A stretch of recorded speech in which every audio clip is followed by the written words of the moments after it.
বিদায় নিচ্ছেন বাইডেন, আসছেন ট্রাম্প।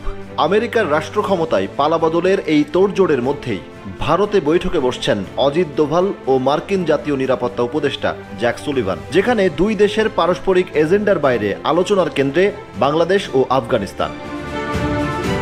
ভারতের পররাষ্ট্র মন্ত্রণালয় বলছে, দ্বিপাক্ষিক সম্পর্ক, আদানিদের বিরুদ্ধে ঘুষের মামলা, আমেরিকা ও কানাডার মাটিতে খালিস্তানপন্থীদের তৎপরতার পাশাপাশি আলোচনায় থাকবে বাংলাদেশ ও পশ্চিম এশিয়ার সাম্প্রতিক পরিস্থিতি। দুই জাতীয় নিরাপত্তা উপদেষ্টার আলাপচারিতায় initiative on critical and emerging টেকনোলজির ভারত মহাসাগরীয় অঞ্চল সংক্রান্ত দ্বিপাক্ষিক আলোচনাও থাকবে।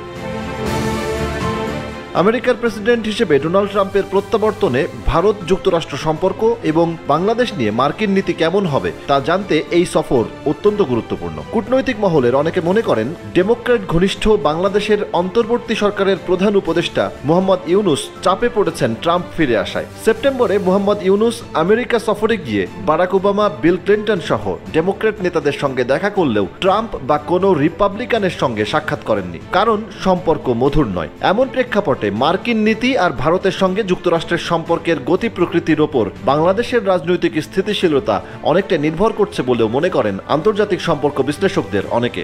এদিকে মোড়লদের এমন ওঠা বসার মধ্যেই ভারত বাংলাদেশ আন্তর্জাতিক সীমান্ত এলাকায় নিরাপত্তা জোরদার করেছে নয়াদিল্লি। আন্তর্জাতিক গণমাধ্যম টেলিগ্রাফ বলছে, বাংলাদেশের চলমান পরিস্থিতির দোহাই দিয়ে ভারতীয় সীমান্তরক্ষী বাহিনী বাংলাদেশের সঙ্গে সীমান্তে এই নিরাপত্তা জোরদার করেছে। প্রতিবেদনে বলা হয়েছে, বাংলাদেশের অন্তর্বর্তীকালীন সরকারের একজন উপদেষ্টার ভারতের উত্তর পূর্বাংশকে বাংলাদেশের সঙ্গে সংযুক্ত করার হুমকি দেওয়ার পর সীমান্তে নিরাপত্তা জোরদার করেছে ভারত।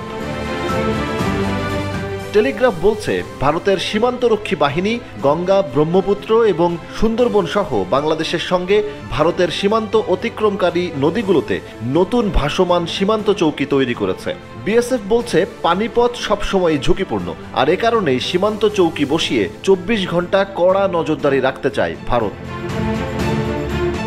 সীমান্ত নিয়ে ভারত সরকার এমন সময় তোড়জোড় শুরু করলো, যার ঠিক একদিন আগে বাংলাদেশ থেকে ভারতের পশ্চিমবঙ্গে গুন্ডা ও অনুপ্রবেশকারীরা ঢুকছে বলে দাবি করেছেন পশ্চিমবঙ্গের মুখ্যমন্ত্রী মমতা বন্দ্যোপাধ্যায়। এমনকি বাংলাদেশ থেকে ছাড়া পাওয়া জঙ্গিরা ভারতকে অস্থিতিশীল করতে সেদেশে প্রবেশ করেছে, এমন গালগল্পও ফেলেছে দেশটির গণমাধ্যম ও রাজনীতিকদের অনেকে।